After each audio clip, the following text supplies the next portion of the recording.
Hello everyone, and welcome to today's webinar brought to you by the Canadian Professional Sales Association. Please note that you have been placed on mute for the duration of the webinar. You may participate throughout the webinar using the chat area and may ask questions during the Q&A session using the Ask Question function in your GoToWebinar dashboard. Hosting today's webinar is Nancy Dewar. Nancy is a certified executive leadership coach, an international facilitator and learning strategist with a Master of Education. She's led several corporate coaching and learning initiatives and specializes in sales, change management, and coaching. Nancy's held senior positions in sales, marketing, and operations in industries such as automotive, consumer packaged goods, retail, marketing agency, and pharmaceutical. With over 25 years of delivering developmental programs and leading and managing teams of people, she brings a strategic approach to every business situation. Now, without further ado, I'll hand it over to Nancy to get started.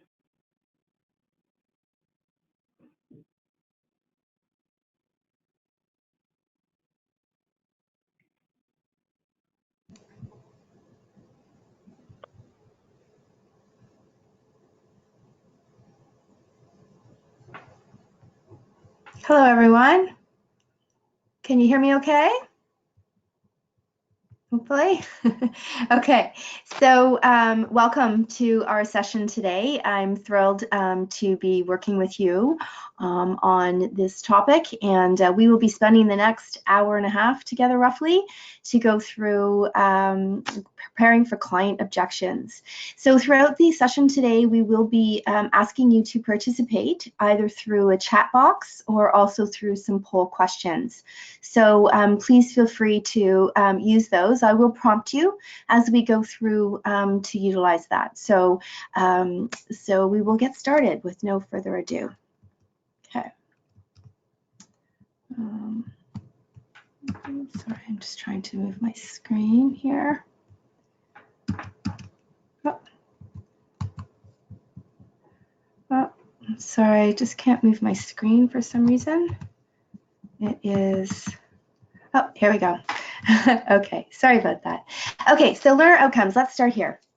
So the first thing that we want to do is we want to make sure that as we go through the process today, you're getting out of the course the following objectives. So we want to determine some root causes of objections. So what are the reasons why people put forth objections? What is really going on there? So asking some great questions. We'll talk about how do we get to the root cause so that we really understand these further as we move through the process.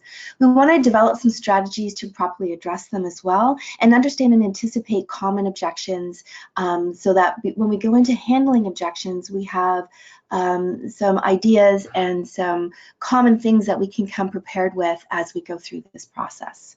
So just so you know that this session is aligned to the CPSA Institute Competency Framework, and by participating in this course, you will complete partial prerequisite for the CSP designation. Okay, great. So starting off, I guess, you know, the very first thing I would say is, you know, as we're working through negotiations and handling objections, we really want to make sure that we leave the other person feeling like they've won. And, you know, when we think about our business relationships and building rapport, this is really a great mantra to sort of start with any negotiation or knowing that you're going to be handling some objections.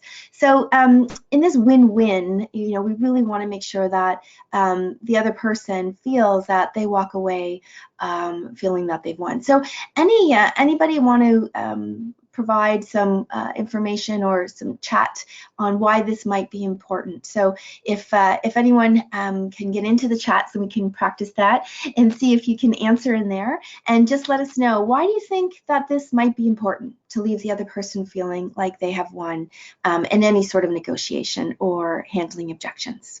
Anybody?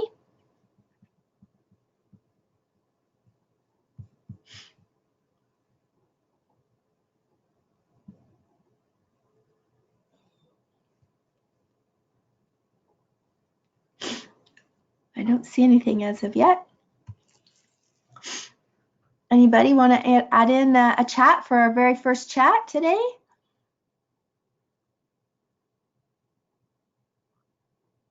Nothing yet. Okay, no problem. Well, if you get it working and you have something you want to add in there, just feel free to do so, and I will answer it as soon as I see something there. Okay, great.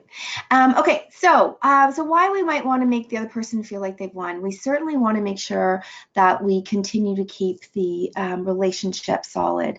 So whenever we leave a negotiation or a conversation with our buyers, we want to make sure that we have developed even further a relationship, something to build on and continue that great rapport with.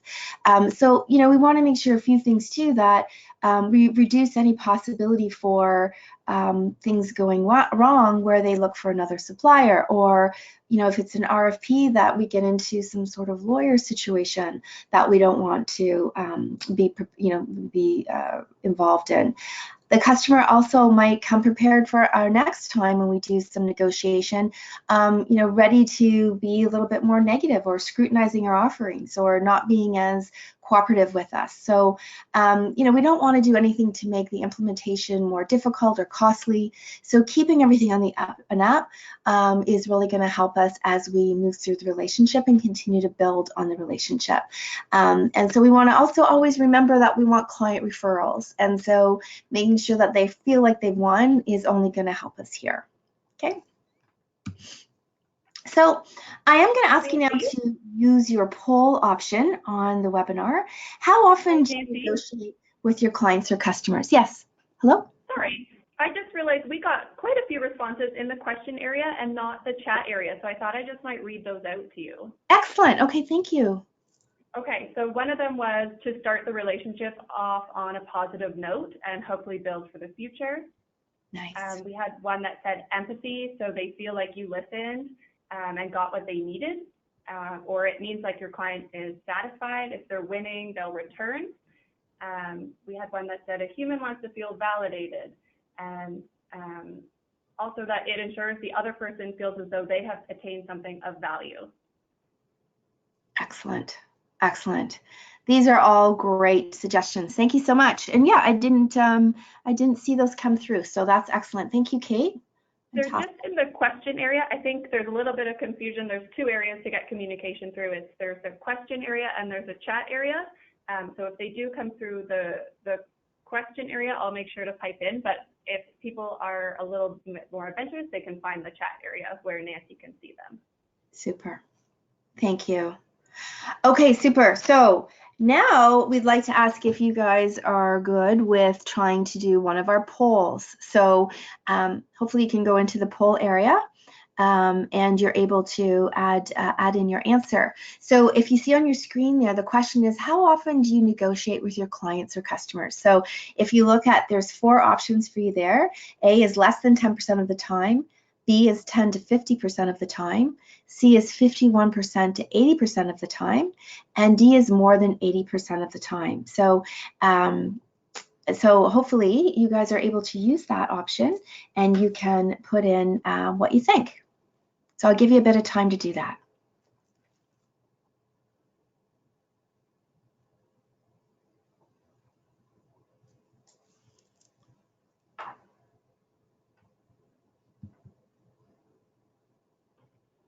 Can you see the responses on the screen, Nancy?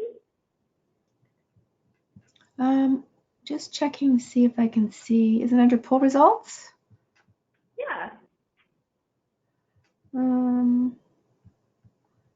So I have 70% voted, but I don't have the actual results. Do you see it, Kate? Yeah, so it was 11% of individuals said less than 10% of the time, 54% of people said 10 to 50% of the time, 26% of people said 51 to 80% of the time, and just 9% said more than 80% of the time. Okay, great. Thank you. Excellent. Okay, thank you so much for participating. That's good. That worked well. Okay, so interesting. We have quite a mix of answers. And so it would be interesting to know why you think 54% 10 to 50% of the time. And so let me just share with you that what we really know is that more than 80% of the time we are negotiating with our clients and customers. And when you think about that, you think back to even the smallest thing of when we're actually starting off our conversation, trying to coordinate phone calls, trying to coordinate where our meetings are going to take place. All of these things is the start of the negotiation. And so, so when we really start to step back and think about how often are we really doing that negotiation, it really does start from the beginning, and it's a constant all the way through, because we're really trying to make sure that we're listening, we're engaging, we are doing the things that are going to make them happy. You want to make sure that there's a collaboration and there's a win-win.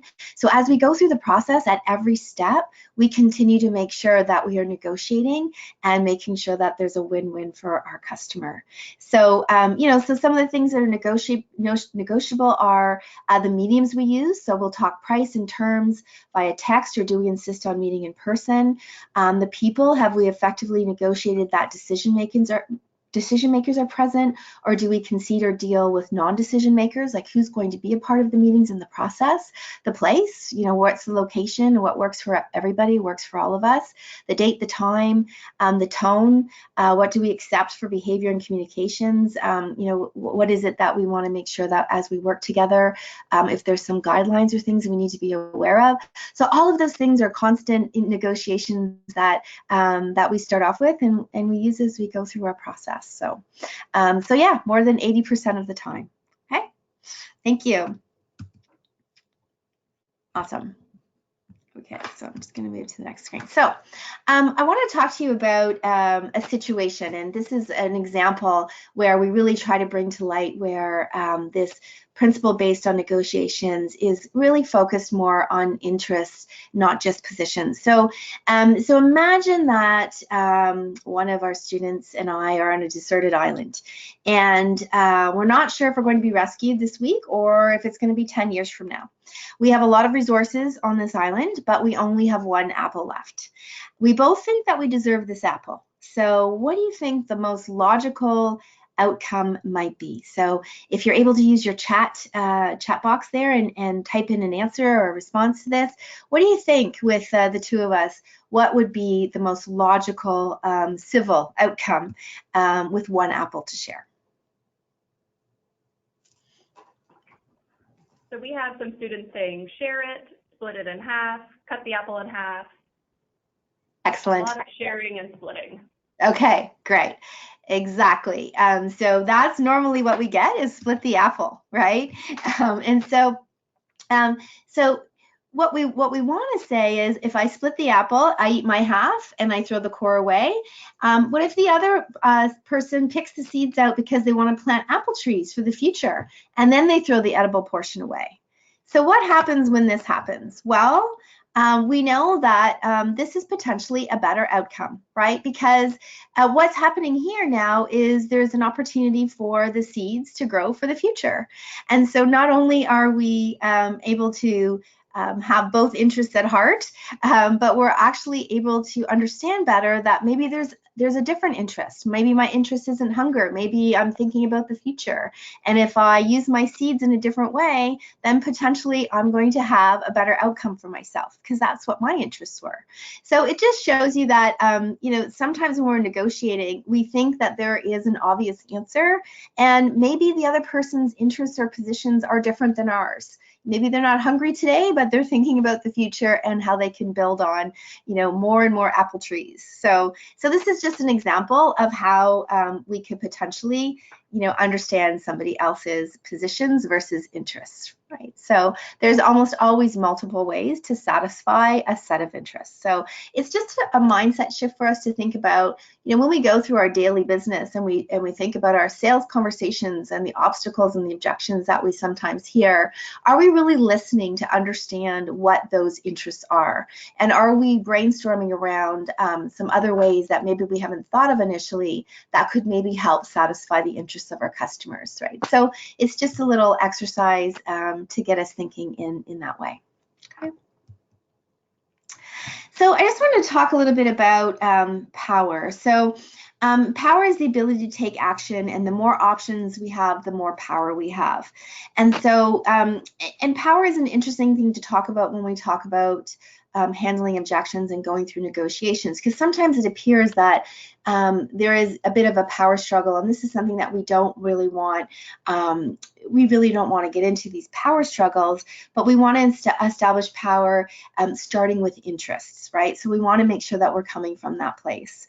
There is a very well-known martial artist named Fred Shadian, and he holds a black belt in 4 different martial arts, and he also introduced he studied with Fook Young, who was Bruce Lee's teacher. So any of you that are close to the martial arts world may know of this person. But when he was asked about power, Fred stated that in martial arts, it's defined as the ability to take action based on the more options or flexibility we have. So the more options that we have, the more powerful we are. So kind of taking it into thinking about that as an analogy, in negotiation, one set of interests can be served by multiple positions or outcomes. So just like in martial arts, when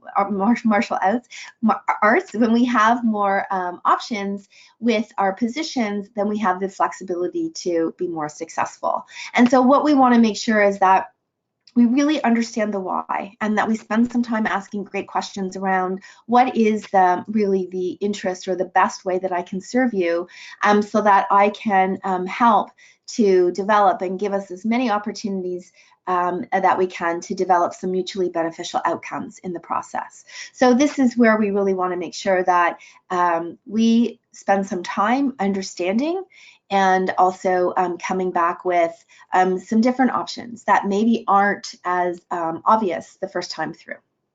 Okay. So some common objections. So what I wanted to show you now is just really, before we get to how to handle objections, let's just spend a few moments reviewing some common ones that we might have, so that we're all on the same page. So these are some that come up that some of you may see all the time, once in a while. Price is always one that people talk a lot about. Misunderstanding or confusion, sometimes that can just be either from the client or from us. Maybe they're just not clear on what we're saying or showing or presenting. And so, how do we recognize that, and how do we make sure that we do everything we can to overcome that?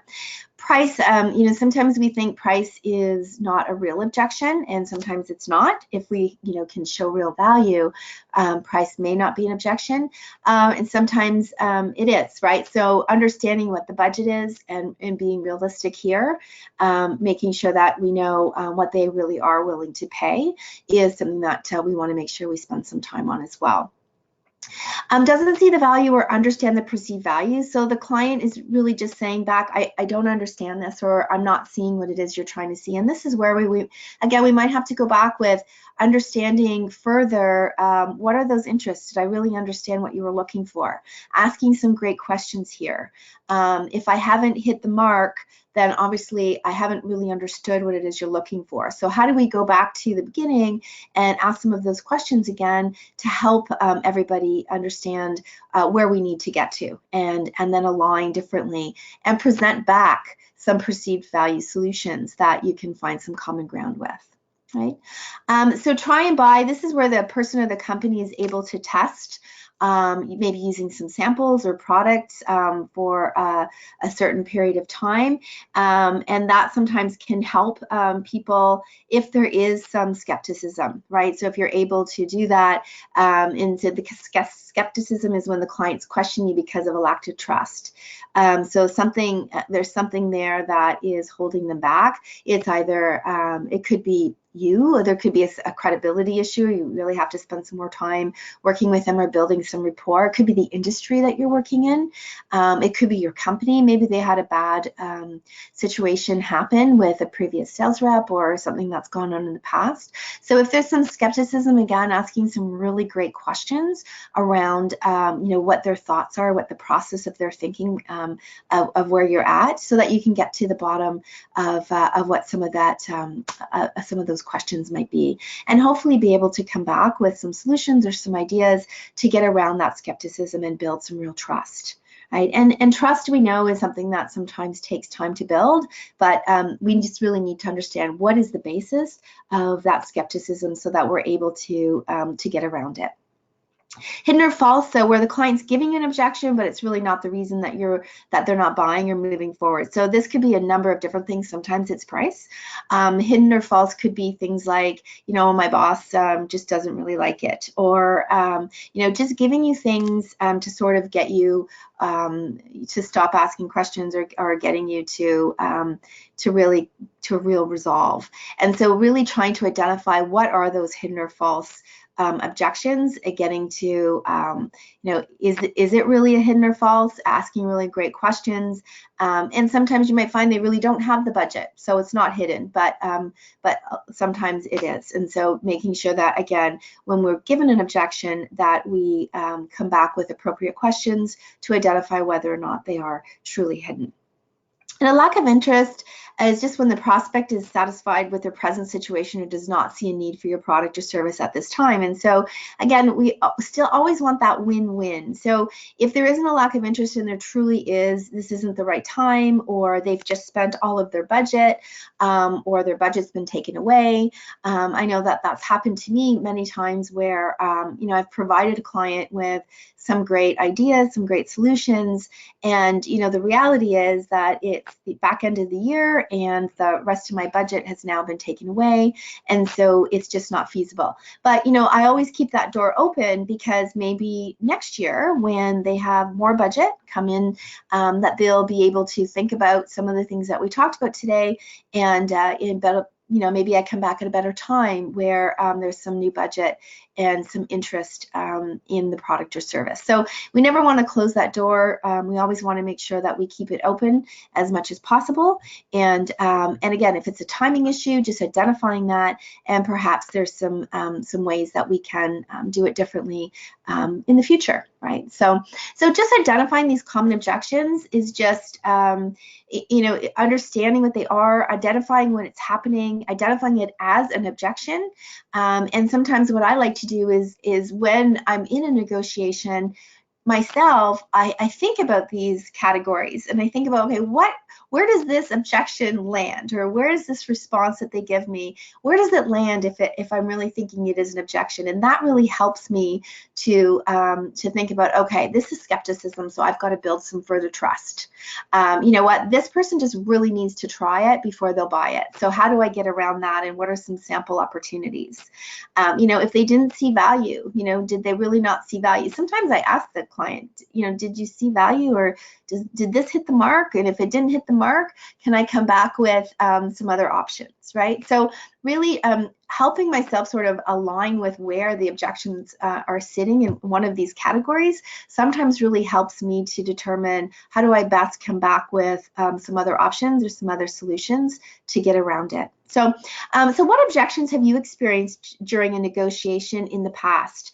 And you can use your chat box to type your responses.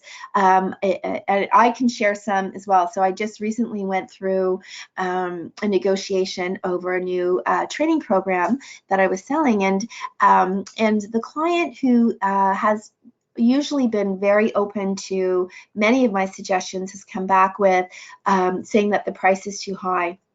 And so this is, the price objection hadn't come up before with this particular client, so I was kind of surprised. And really, when I did some digging further, what I did uncover was that there is a bit of a hidden or false objection there, and that was really that the organization was in the process of moving divisions and being bought out, and there was a number of things happening.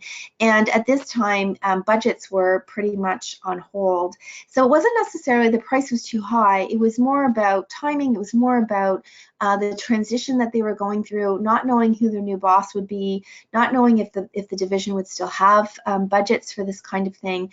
And so really doing some, some time on questioning and finding out what is really going on here that I've missed coming into the negotiation, to find out that there was actually a lot going on. So, so you just never know, right? It's one of those things that, and this was a client that I've been working with for many years. So I thought I knew everything about what was happening in their organization. I didn't realize that there were some things happening. So always good to come back to it, ask some great questions, and ask for some clarity when things just don't seem to be quite right when they're giving you a specific answer. So hopefully that was a good example for you. And does anyone else have anything that they can share? So I'm just going to open the chat and see if there's anything in there for me. So Kelly has written in, she said that one is that price is too high, and the second one is already engaged with another company and working with someone else. Okay, yeah, and in both of those situations, were they true objections? Did you spend some time asking further questions on those? Did you really feel that they were true objections?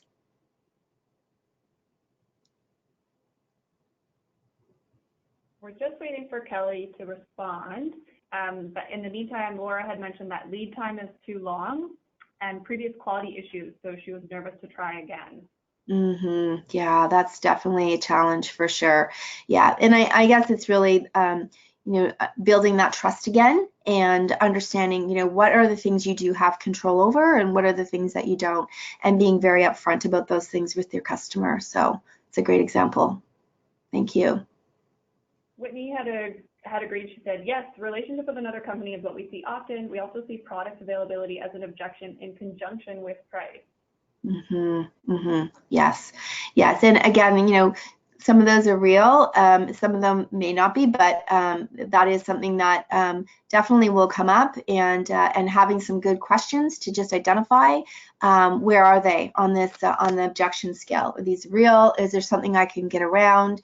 Is it a timing issue from a production side that I just need to wait and be able to manage differently with my client? So all very, very true. And Kelly has just responded. She said, yes, I did feel like they were true, but I still decided to work with the individual and establish a relationship to gain future trust. Awesome. Great answer. Very good. Good stuff. We do have more coming in. Okay, good. So we have one come in that said, I don't need it right now. We had a few talk about prices too high, and then Brian had mentioned, I asked the side price, please provide the 5 most important items to your business. Nice. That's a great question. Very good. Yes. And so for the one that says, I don't need it right now, is it a situation where you think it was a try and buy? Was there skepticism?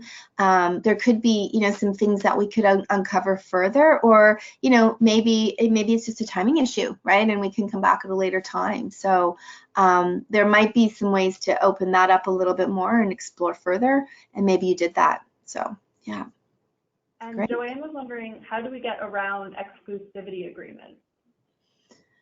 Yes. So, this is something that, it's very true in many industries. There are exclusivity agreements.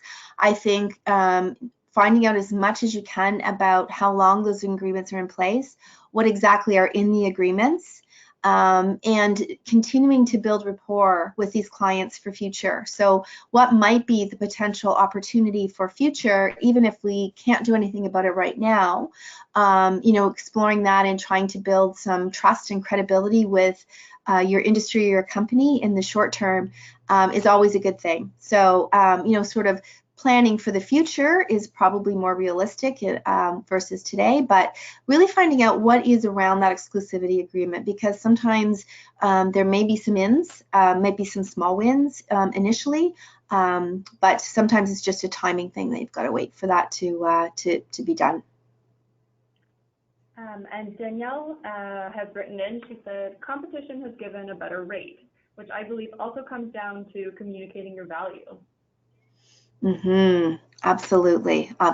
So yeah, in a case like this, if it is, if price is really the only consideration for the customer, you have to, really understand what is the value proposition, right? And, you know, having the opportunity to go back to the client to focus in on what your value proposition is, how you rate better than the competitor, and how they may have more success based on the value that you bring, and being able to have that conversation a second time. If you have a trusted relationship and you know that you've lost the business or potentially could lose it to price, just having the ability to come back to that. And, you know, again, you may lose this one, but future, you know, if things don't go well with that negotiation for them and they've taken it based on price alone and then execution isn't what it needs to be, then you're always still a potential option for them, right? So keeping those doors open and relationships strong would be very, very helpful, and hopefully something that you're able to still continue to do with this customer. And Brian has jumped in. He said, getting around exclusivity, make sure your customers know you are there when the current supplier can't supply. Absolutely. It's a great point. Thank you, Brian. Excellent. Yeah. Did you want to keep going? I have a few more, or we can move on. It's up to you. Yeah, let's do a couple more. Perfect. Okay. So Janice has said, poor experience in the past or with others in your company. Definitely. Yeah, and that's really where that skepticism and building trust, and figuring out, probably, what happened, enough that you can overcome some of that mistrust and rebuild based on, who you are, what you want to bring, having maybe to rebuild the company relationship or rapport, or working on the brand image of the company. It just may take some time, but yes, for sure, that is definitely something that we have to overcome at times, and knowing how to step in, be professional, ask the right questions, make sure they know you care, and building some trust is really valuable here. And then lastly, Nathan has said, market isn't caught up with the solution you are providing. Wow, that's a tough one. Yeah. So that one, yeah, that might be a try and buy situation. I don't know if you can help them get on the new solution and maybe help them see what they're missing out on. That could potentially be very powerful. I don't know, but interesting. I can see that some industries lagging on technology and different things. That definitely could be a real objection. Yeah. Great. Okay, thanks, Kate. That's awesome. So I think we'll move on. And so the next section that we're going to work on, just going to move. Here we go. There we go.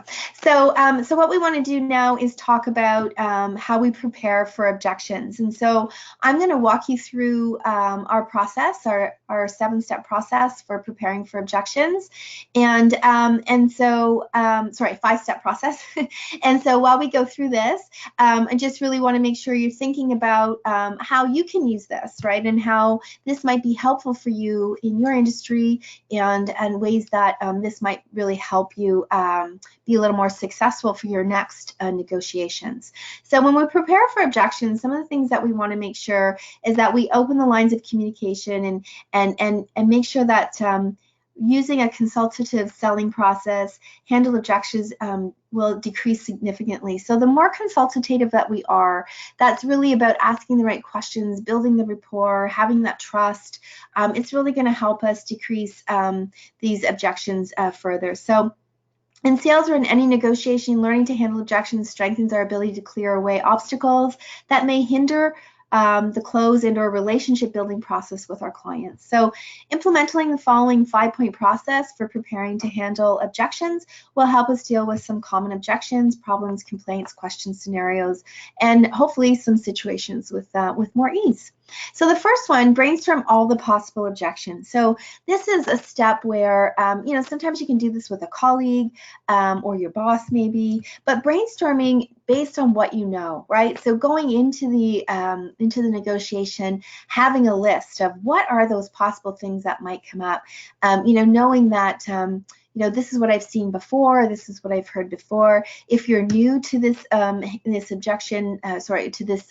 negotiation, this is maybe your first time in, getting someone who in the past has had some experience here, provide you with some ideas of some of the things that might come up. These are all things that help you from even a mindset to get prepared on what it is that you may have to handle, right? So what are some of the common concerns, complaints, questions, situations, scenarios, challenges or hurdles that have gotten in the way or hindered or slowed down the sales process in the past? So just trying to think of what these might be as a first step can really be very helpful. You want to then take the list and prioritize them from the most common to the least common, and then brainstorm about 4 or 5 solutions and answers for each of these objections and questions. And this is where really, if this is something that you might get stuck on a few things, getting someone to help you, a teammate or a boss or someone else that's very comfortable in the industry to help you with brainstorming around some solutions. This is really going to help you feel a little bit more comfortable. And it's amazing. It's just like that sales track in your mind. You're already practicing how I might come back if I hear the objection, right? So it's just getting yourself ready for this.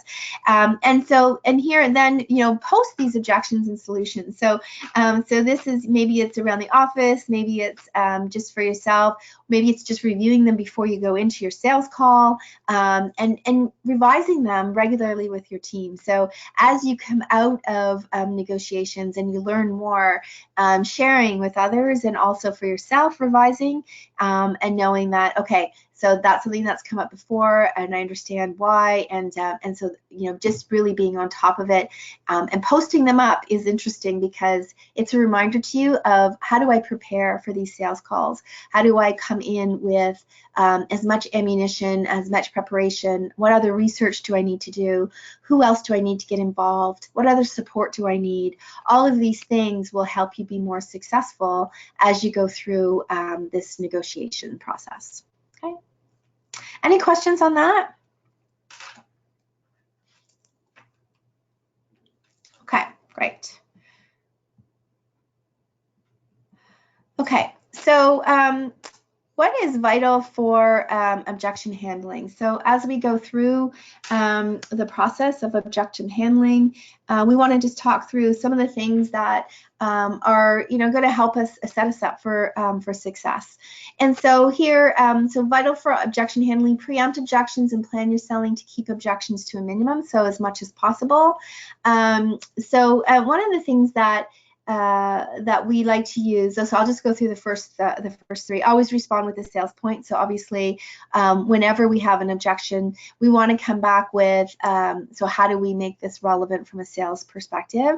And we want to have a very optimistic and confident attitude as we go through.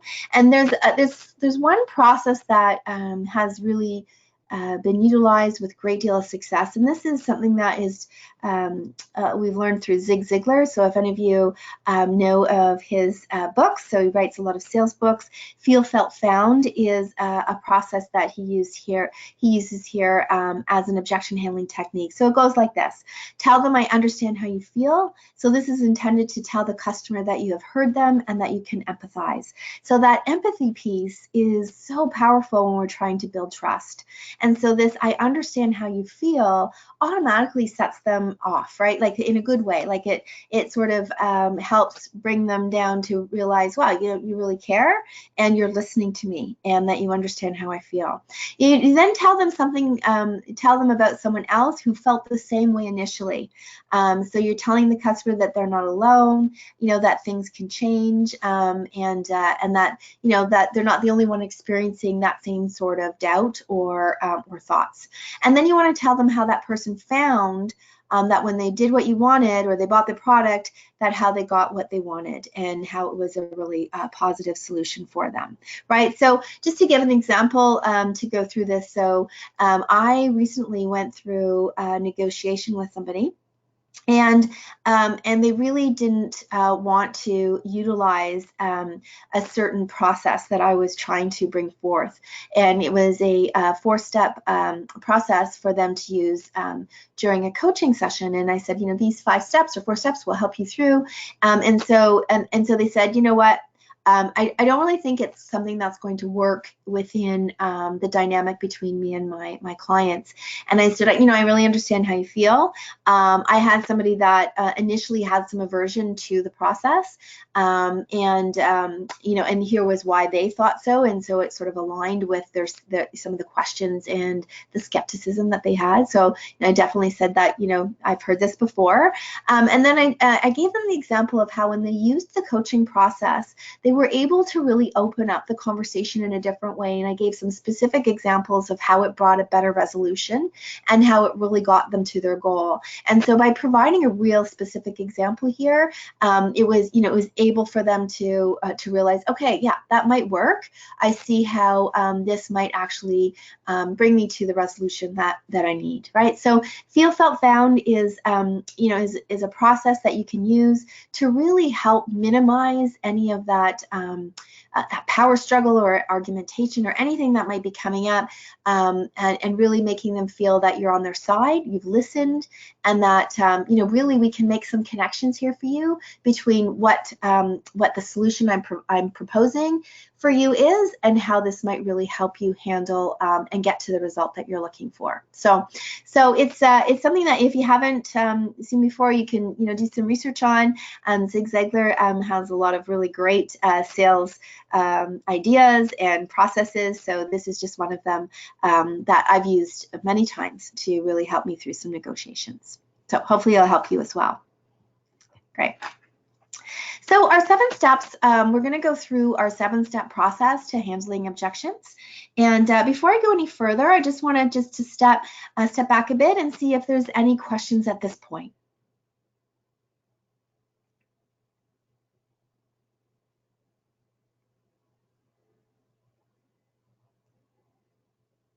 Okay, Kate, do you see anything come through? We okay? No, it looks like they're all good. Okay, super. Thank you. Okay, super. So we're going to go through the steps, and we're going to talk about how these may help you as you go through the process. So the very first step is obviously identifying what is the real objection, and this is something that we want to make sure that that we are as prepared in advance as possible. Not always possible, so we're going to take a look at ways that we can handle objections as they arise. If it's not something that we were prepared to handle, this is something new, I've never heard this before, what do we do when these come up? And so identifying the real objection, you want to make sure that you ask a lot of great questions. Clients may mask their reason for not purchasing by stalling time or avoiding addressing the real issues. So we want to ensure that we really listen to what the objection is, avoid pressuring the client to answer, help them explore the reasons for their objections in a very sincere way. Again, always wanting to build that relationship, build trust, asking some really, some open questions to get them talking, asking some closed questions to make sure and clarifying, what is really the objection. Okay, so that's our first step. Okay, and the second step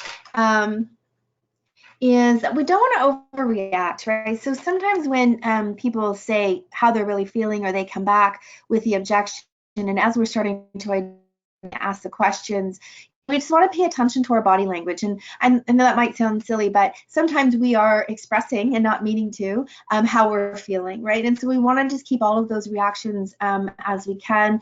We want to be calm, and we want to make are always demonstrating confidence and projecting professionalism and really making that we are making the client feel that we're really wanting to learn more. And so remain calm, ask the client to expand on why they feel a certain way, more time to think, and more information that you can work with and come back with probably some other ideas or some other solutions. And make sure that again, you're not overreacting, and that you're not getting defensive here. Because really, what we really want to do, what will help us be successful, is to learn more about what they're really thinking and really what is happening, that root cause. What is the real objection? Okay, so our goal here is to remain calm and continue to ask some really great questions. Okay. The next one is confirming the objection. So once we've heard what we think we've heard, we've asked some really great questions, we've pulled out of them more information. So now we want to come back. We want to confirm that that is the objection. So first let the customer finish their objection, afterwards provide some verbal feedback to let the customer see and hear that you have heard them. Ensure that you're accurate in your confirmation. So you want to make sure you allow some time for the client to respond to you. This lets the client know that you've heard them, you're concerned about their needs and concerns, and it helps you to be absolutely clear on what the objection is. The clearer the objection, the better the chance you have at solving the problem. So, so here sometimes this is a little bit of back and forth. So you might have thought that the objection was that they didn't want to use the process, but really the objection was that, that it was just a bad time for them to utilize your process or your product. So whatever that real objection is, you might have to continue to find out, have I really got this right? And giving them the chance to say yes or no at this point, because we want to really make sure that we have confirmation that I've got the right objection, right? And that's going to help us be more successful as we move forward. Okay. Okay, and so the next thing is avoid arguing. So obviously, what we never really want to do is be in a position where we, come back with information about, well, you've got this wrong, or here's really what I was trying to say about my product or service. And this, it's just this whole remembering to keep our confidence, keeping our disposition professional, coming back with questions of clarity, showing your concern. That is all going to help you with that rapport and that relationship where they're really going to open up and tell you the truth. And so we just always want to make sure that we're doing a lot of listening, and we're really trying to validate the client's reasoning and giving them the chance to talk, and avoid trying to be, in any way showing so defensiveness. And I know sometimes that's hard to do. But your job as a sales consultant, just as a reminder, is to gather as much information as possible to support the client needs. Remember that win-win, and we're always trying to make them feel like they're winning. So avoid arguing as much as possible. And then the last one the fifth one there is timing. And so timing can be all the difference, right? So so we might be finding out a lot of different objections or learning more, and they're expanding, but you find out that it really is about budget timing of the year. We have another client we're working with, and so we want to make sure that that we continue to build the relationship. So timing can make the difference. There are times when you handle an objection immediately and it clears the way to complete the interview or presentation. There are other times where you may get bogged down on a small issue, and you cannot get to what makes the difference, right? So continuing to ask those questions. Your presentation may cover the objection at a later point, and to handle it immediately could also weaken the presentation. So your timing and how you're handling it, when you're handling it, and how you're handling it can also really make the difference in a successful negotiation. You may have to sometimes stop and just handle it, because without handling it now, even though it's something that's going to come up later in your presentation, you may lose the customer, right? And they may stop listening to what it is you're trying to present overall. And that's kind of a judgment call, right? In the moment, you're trying to determine how much are they really interested, how much is this going to really affect my credibility if I don't handle this at this moment, right? So knowing when the right time is to jump in is also really key.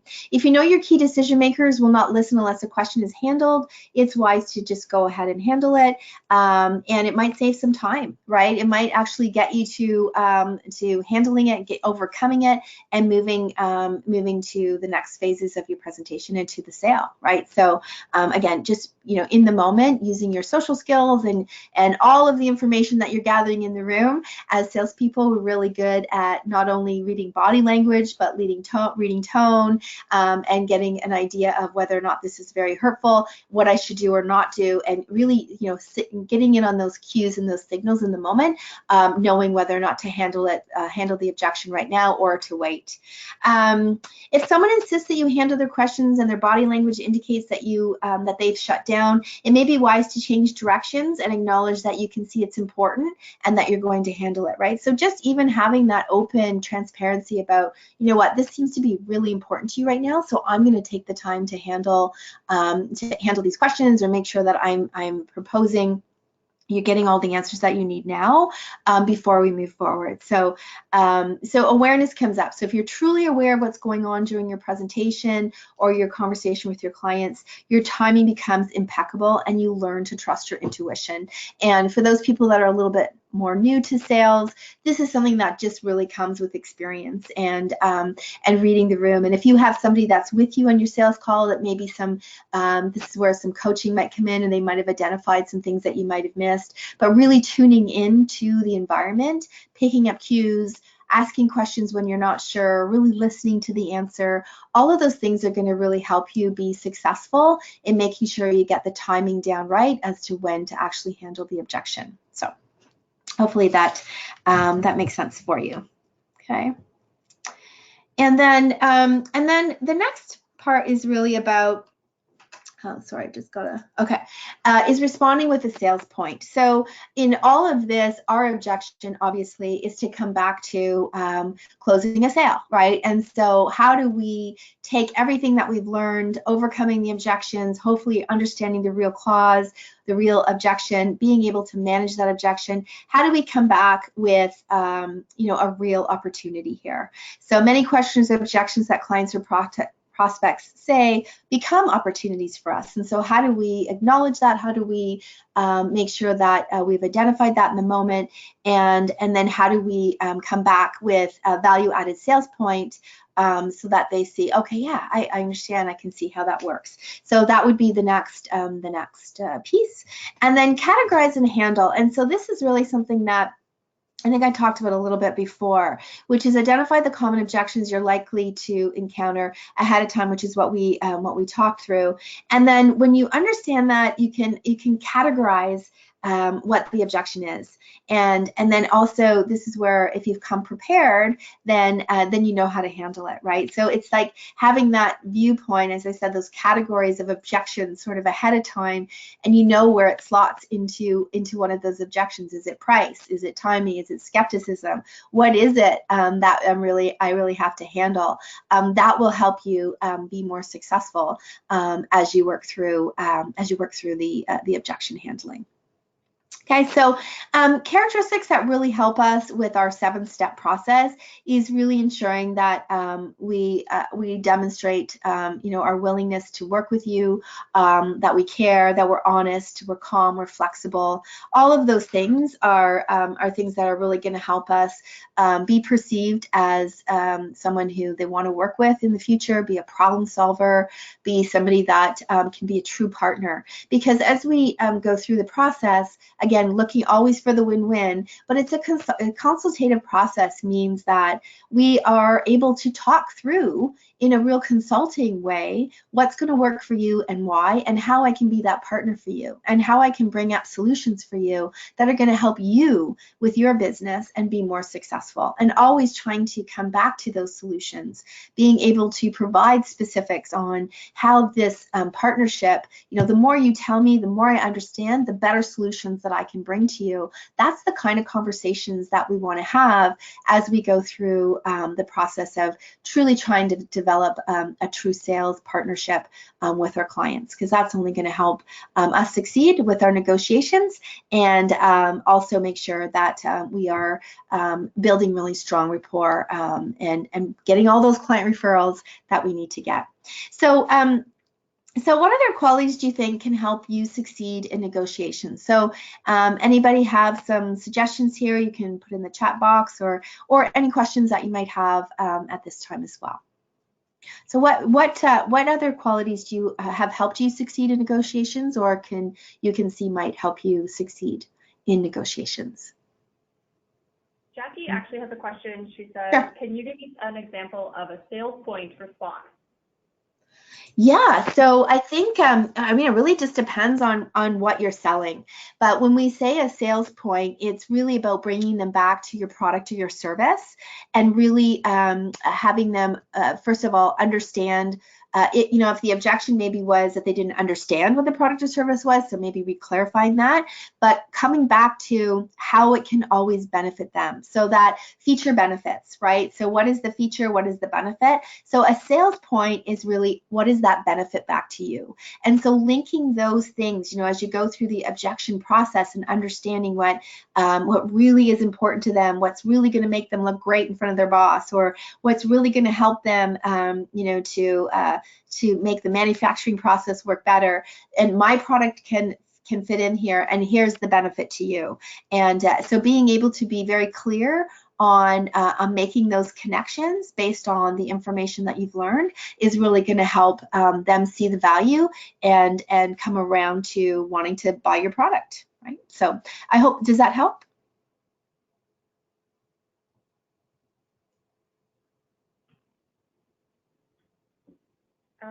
So Danielle has written in. She said, sometimes I will throw myself on the sword, especially if I feel a trust has been broken, but the client is not ready to yet reveal this to me. I'll let them know, I apologize if I did anything to break your trust or miscommunicated in any way. And it's amazing how the client will typically return with their true objections by saying, you didn't, it's just that. Love it. Yes, that is so true. That's awesome. That's being really like very transparent. It's being very authentic, and you know, people know when you're really trying to help them, right? And you're really trying to be there to figure out what's going on. So excellent. I love that. Thank you. And we had another individual write in. They said, how about opening the relationship early on by stating that success will depend on mutual honesty and committing to doing that. Is that too brash? No, and again, you know, I think it's using the all the cues in the room too. You know, when you first meet somebody, getting a sense of who that person is. Would they be open to being, you know, that forthright kind of at the beginning?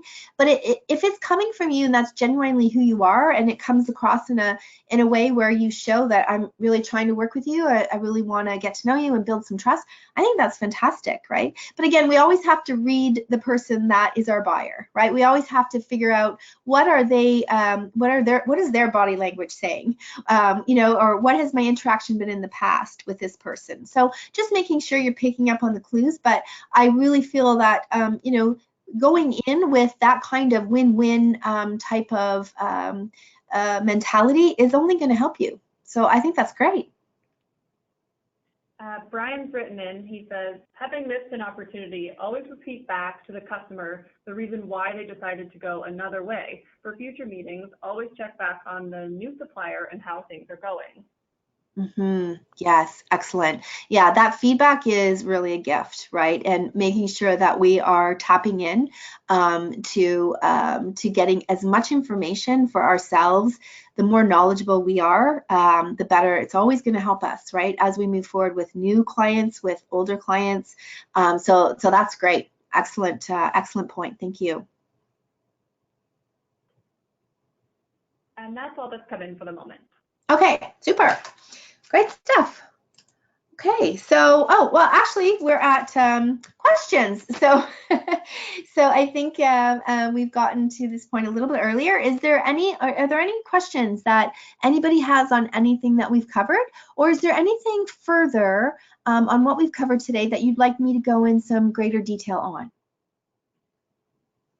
So we've had one question come in. It says, I often visit clients with my boss who has a very different approach on how to build a relationship with the client. Any advice on how to change that? Yeah, so this is a tough one. And I think, you know, depending on what your relationship is with your boss, I don't know if you're able to have a conversation just to say, you know, I'm really trying to be myself and be authentic and really understand how I can support using my best skills. And maybe having that open conversation might help. They may be trying to help you see another way maybe their style is different than yours, and perhaps they feel like there may be some things you can learn from them, which always is true. We always learn from everybody else. So trying to understand maybe their motivations, and trying to let them know that you're really trying to work with them, trying to support their vision, but you also, you want to be successful, and that, there's some things that, or some ways that you feel might be more authentic for you. And so I think it's really having that conversation. If you're in a situation where, your boss, you don't have that relationship with your boss, it might be a little bit tougher. But again, this is, great salespeople, we ask really good questions, right? So maybe it's thinking about what questions can I can think about that I can, the next time I work with my boss, to be more prepared, and ask, so how would you handle this? Or when we go in, how would you do this? And, what about if I tried it this way? And maybe providing them with some ideas of ways you would like to handle things, and getting their support or their feedback ahead of time. That might help you align together a little bit differently, so that you can feel a bit more comfortable with maybe a style that's more appropriate for you. So again, it really depends on your relationship, but us salespeople, we're really great at asking good questions, and maybe that's the way to walk into the conversation and be able to get some support and some alignment with your boss ahead of time.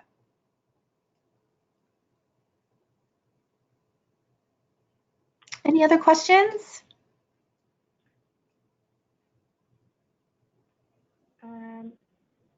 He responded with thanks. He actually said, I am leaving the company, too much internal sales with regards to that. Okay.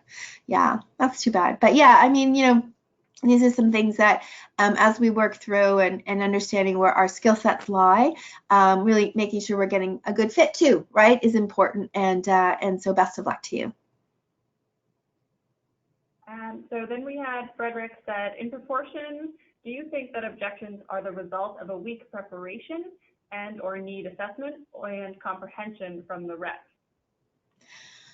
Yeah, so I think a couple of things on this. I think that the more prepared you are, if you have an opportunity to do a needs assessment ahead of time, then I think you do eliminate a lot of objections. There are times where you can be blindsided by the objections. So even with the best of preparations, you go in and, as the example that I gave today, I've been working with that client for 3 years. I worked with all the divisions. I know all of the key people, and I was blindsided to know that they were making some changes and I wasn't aware of it. So, but I do think that a great practice ahead of time is doing a needs assessment where you can, getting a chance to ask a lot of questions up front, doing your research the best you can on the industry, on the client, on the products, anything that can help you be more successful will eliminate more objections. So that's a really great point. Thank you.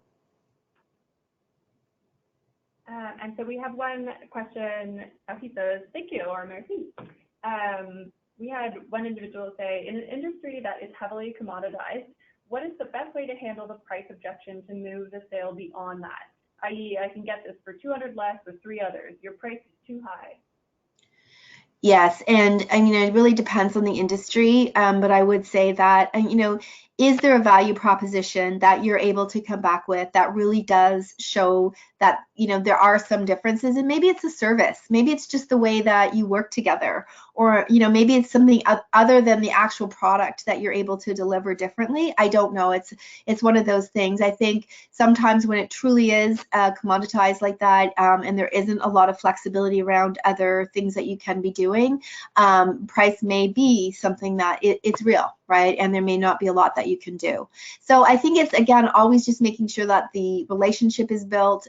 If things change in the future for them, that they're not getting value from their current provider, that they always think of you next. Like you're the person they're going to call, and make sure that that relationship is strong. Great. So Nathan's written in, he said, I have issues with the initial call. A vast majority of people don't answer the phone and see their call display. Any suggestions in other ways in engaging the initial call? Yes. So, so is this I don't know if this is a cold calling situation. Is that something that you do all the time?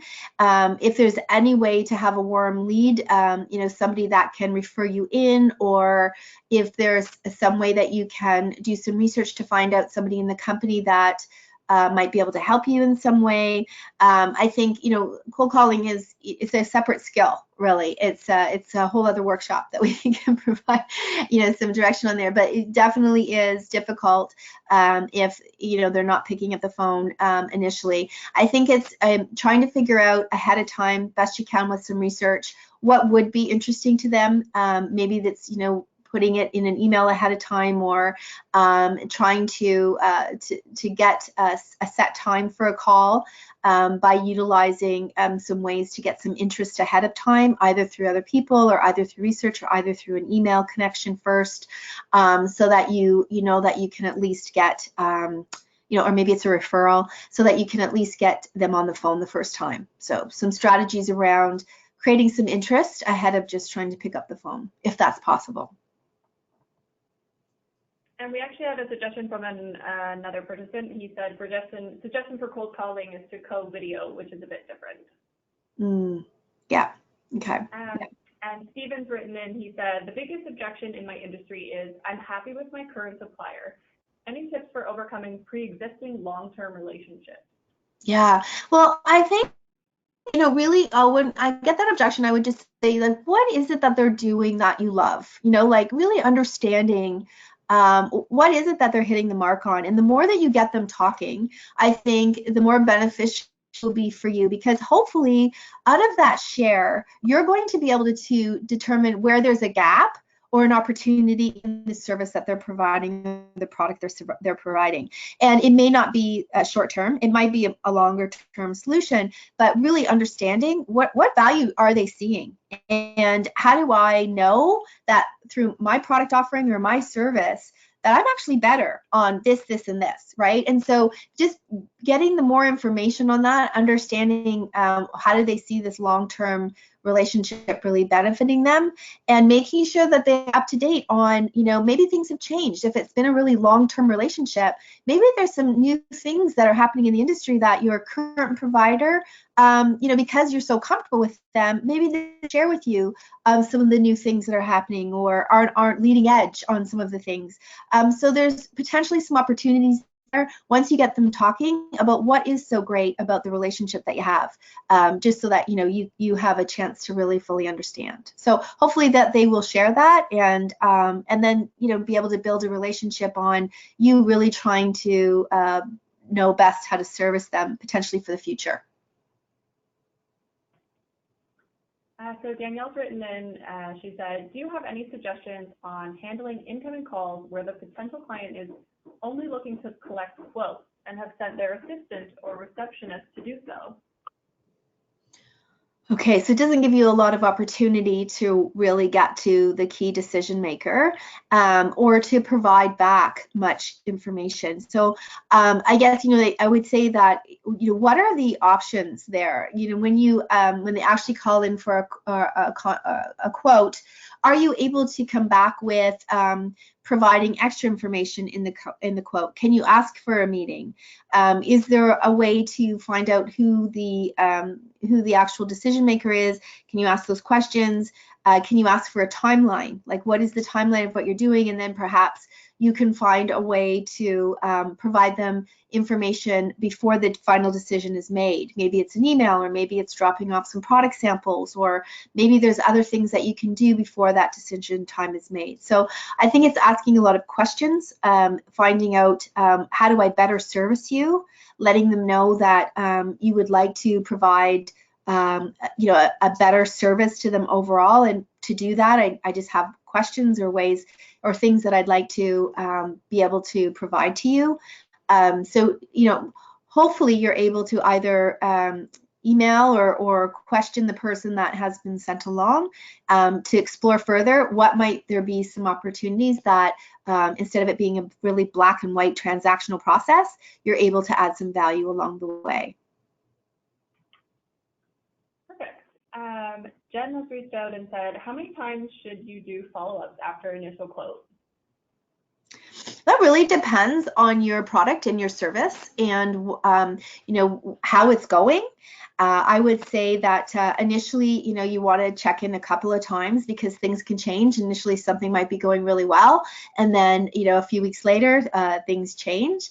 I think also building the relationship with your client so that they also feel very free to reach out if they have questions, and that they would update you if something has changed, right? So keeping those doors open, not only where you have to come back and do a follow-up, but also knowing that they will reach out if there's some questions or things like that. That again, it's a partnership, right? Really a different kind of sales approach where you're in it together. And but you know, either way, follow-up is crucial on everything. So making sure that you put that in your calendar, you know, definitely with the initial rollout, and then probably I would say a couple weeks later.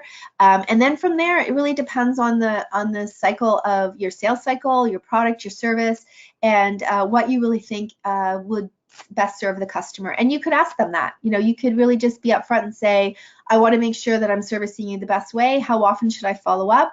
And, you know, also please feel free to connect with me if you have any questions or concerns. So I would just really try to create that that relationship. Thanks so much. So that's actually all the questions we've had come in. Awesome. Okay, great. So I think let me just see here. So yeah, I think, is there anything further, Kate, from the CPSA that we need to let them know about? Yeah, so we do have 2 more virtual training sessions coming up. So on February 28th, we have one on growing wallet share, which is going to review the concept of naturally evolving traditional partnerships into synergistic relationships and growing accounts. And then on March 14th, we have another virtual training session about finding ideal clients.